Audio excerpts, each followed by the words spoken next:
Hi everyone and welcome. I'm so glad that you are here this morning. Today I'm going to share a little bit about my own journey having scoliosis, a 58-degree curve in my spine, which is quite significant, and what I've done to thrive in my body. So I'm going to share my top 3 exercises that have really helped me to alleviate pain, improve my posture, and just feel more comfortable and more at ease with my body. But before we dive in, I would just like to know, do you or someone that you know live with scoliosis? It's quite common. And from my own journey, what I've discovered is that there's really not a lot of great holistic information out there about how to work with these curves in your body. So if that's you, if you have scoliosis, go ahead and drop a yes in the chat. I would love to get to know you better and see who's with me here today. So to tell you just a little bit about my own story, when I was 14 years old, I was diagnosed with scoliosis. They told me that I needed to have a spinal rod put in my back. The doctors at that time told me that the curves were just too far progressed and that there was nothing that I could do at that point, which I now know was not true. And that surgery was really the only option for me. So I remember sitting in the doctor's office with my mom crying as they told me I wouldn't be able to do all of the activities that I love to do, like gymnastics, snowboarding, dance. And so I made the decision at that time to not have the surgery, knowing that I was going to really need to work on conditioning my body, strengthening my body to work with these curves in my spine and to support my back. So that's what I've been doing ever since then. And I really haven't had that much back pain until recently, until this year. Actually, I'm 43 years old, so I think that's pretty good. Being able to live most of my life backpacking, being a professional dancer, being very active, swimming, and doing all the things that I love to do, which I would not have been able to do, of course, had I had that surgery. So I have developed a system that works for myself and for my clients. I've worked with many clients over the years that have scoliosis, from teenagers to seniors. And I've developed a system using Pilates-based exercises, Scroth method, and therapeutic exercises. And what I've discovered is over the years is that when working with scoliosis, we're not trying to make the curves go away, obviously, but we can absolutely reduce the pain and improve how we feel in our day-to-day life and in our activities. And if I have not met you yet, I am Jenna. I'll just take a second to introduce myself. I help people that are struggling with chronic pain and injuries get back to doing the things that they love to do. And I'm especially passionate about working with folks that have been overlooked and misunderstood by the medical system and not given many other options other than medication, pharmaceutical drugs, and surgery, as was the case for me. So one thing that I want to point out before I show you what my top 3 exercises are for scoliosis is that it affects everyone a little bit differently. So the curves, the pain that you may be experiencing, the stiffness that may be going on in your back and even your hips, and even how it feels to breathe when you take a deep breath in your body. It might feel constrictive. It might feel like you really can't expand through your rib cage because of those curves.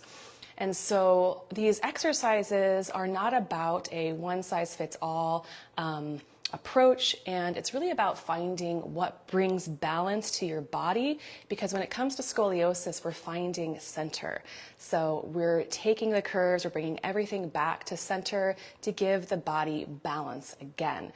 And that's one of the best things that you can do to alleviate pain, especially if you're having chronic back pain from having scoliosis.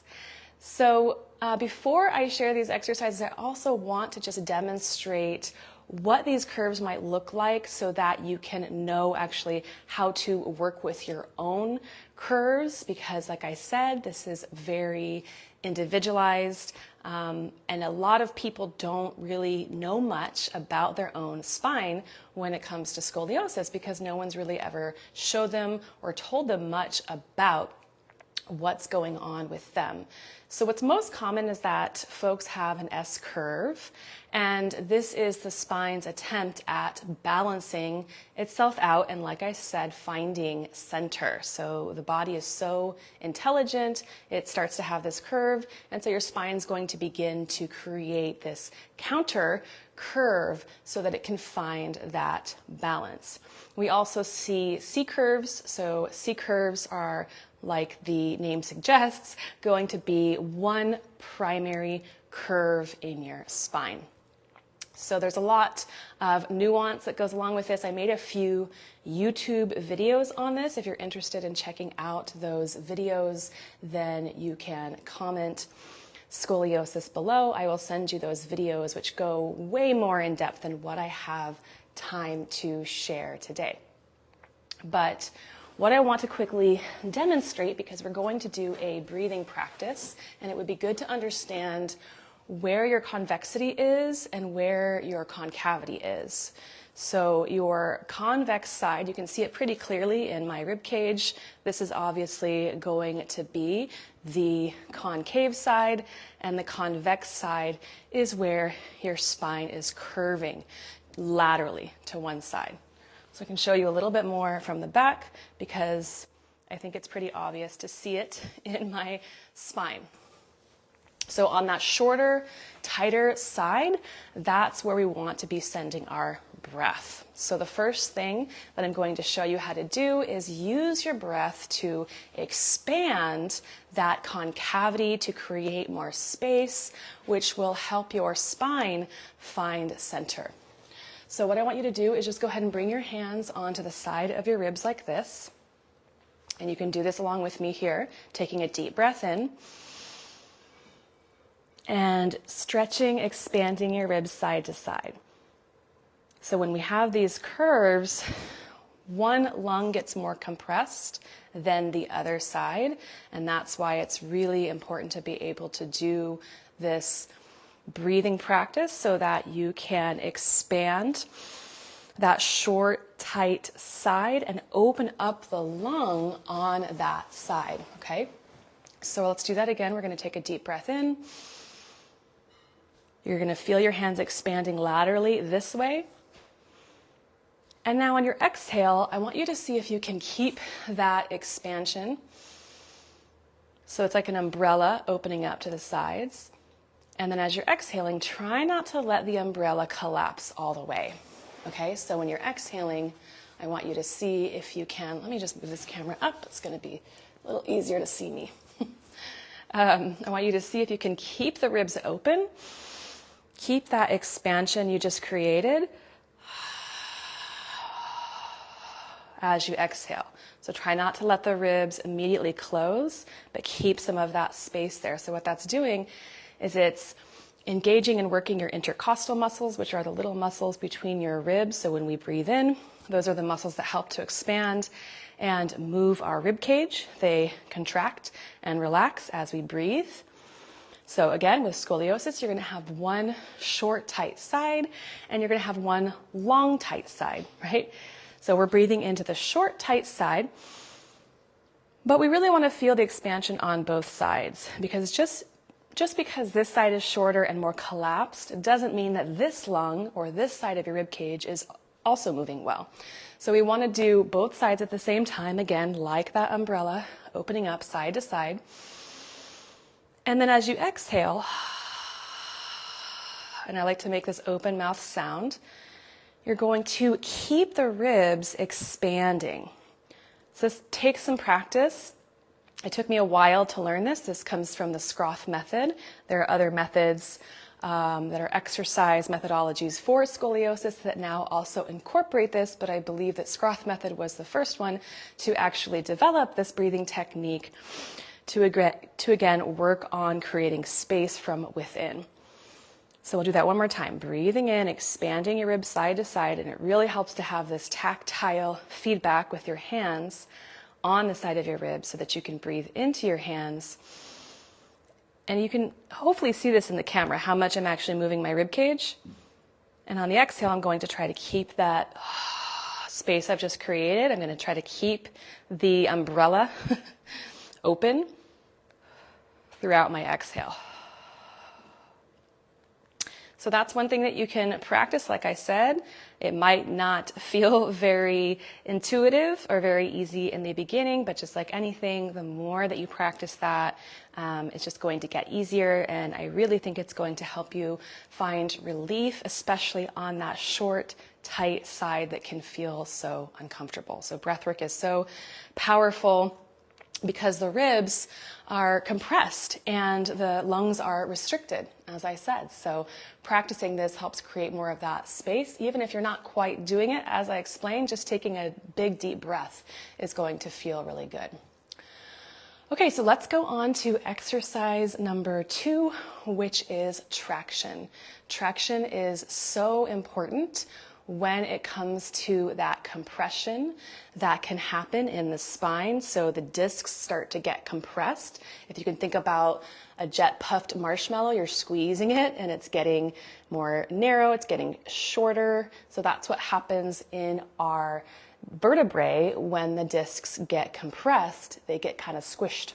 So we're tractioning the spine to create more length and to open up through the back, okay? So what I like to do is hang on my stairs and I use that to traction and to hang. A couple other ideas for what you could use if you don't have stairs in your home is you can grab some kind of TheraBand. So it looks like, let me see if I can find it here. I've got one of these. You can put this in your door, okay? And it has a little foam piece. You just close this in your door. It has handles. So if you close it at the very top of your door frame, then you can hold on to these handles and you can hang. If you don't have any of these available, you can also use your kitchen sink. So you can put your hands right there in the sink and then lean back and traction your spine. So that's a couple ideas.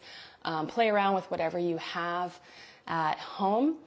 And if you are really interested in being able to do this on a daily basis, which is what I recommend, there's some hanging bars that you can get that you can easily install on your door frame, and I can link those in the description below. I'm going to place my hands here.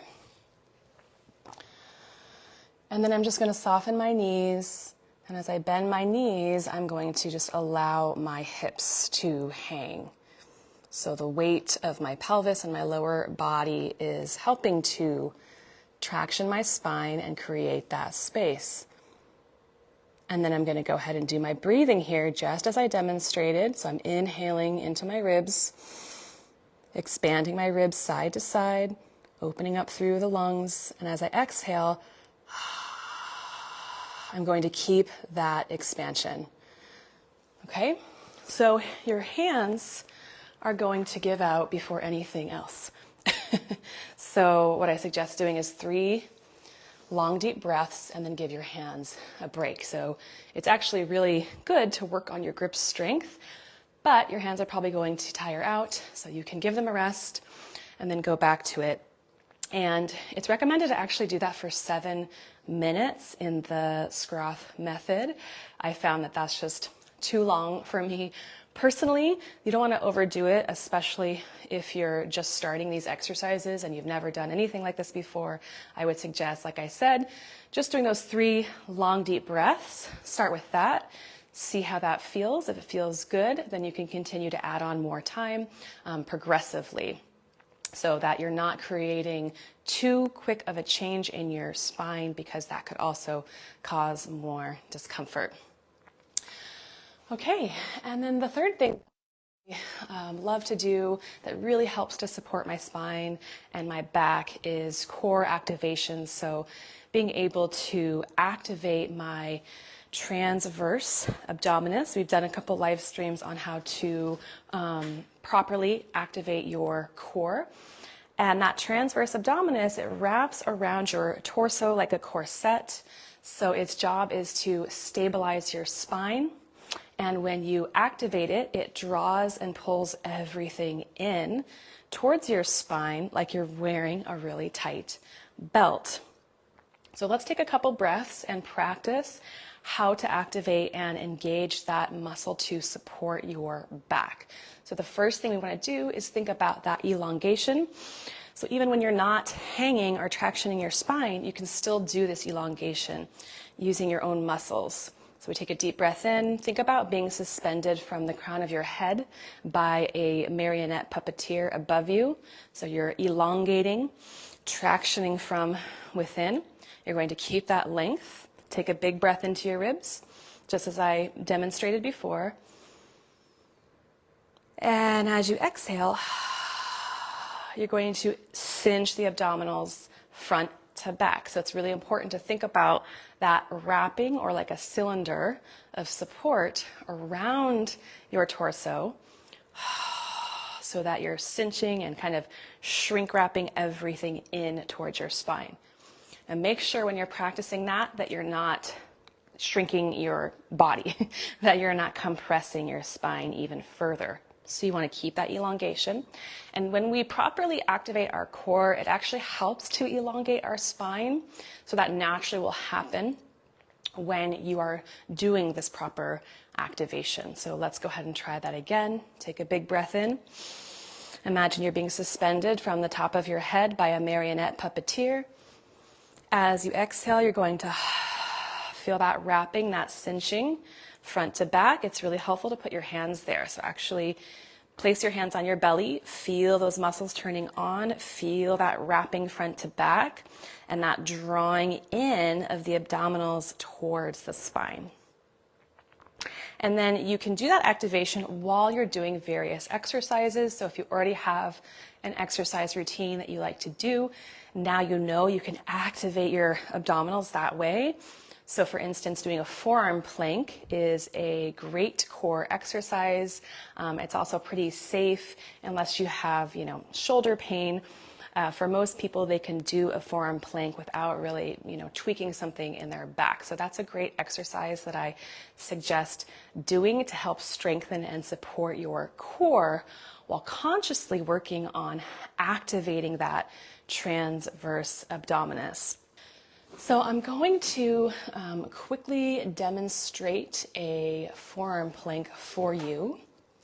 Okay, so I think you can see that. The number one mistake I see people making in this exercise is the hips are too high. So you really want to take your hips lower than you would think to truly activate your core and activate your abdominals. And you'll probably know that you're doing that right, because you will start to feel a little bit of shaking in your abs, and that's what you want to feel. So let me try that for you again. So I'm just stacking my shoulders right over my elbows. I'm stretching my legs back. I'm turning on my abdominals, lowering my hips down and breathing here. And I'm doing that cinching in that I just mentioned. So with my exhale, I'm drawing my abdominals up and in. And notice the position of my head. So I'm not dropping my head down. That's another common mistake that I see in this exercise, but I'm keeping my head lifted in line with my spine. So I would suggest trying that exercise for about 3 breaths. And on your exhales, again, you're just focusing on activating your core to help to support you in that position. So let me know how that felt for you. And I know there's a number of folks in this group that are also dealing with stenosis in their neck or in their back.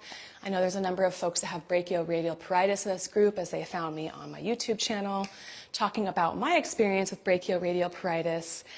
And this elongation that I'm talking about of the spine is probably the number one thing that you can do if you are struggling with stenosis, either in the cervical spine or the lumbar spine, because again, it's about decompression, taking that pressure off of the discs and creating more space in your spine.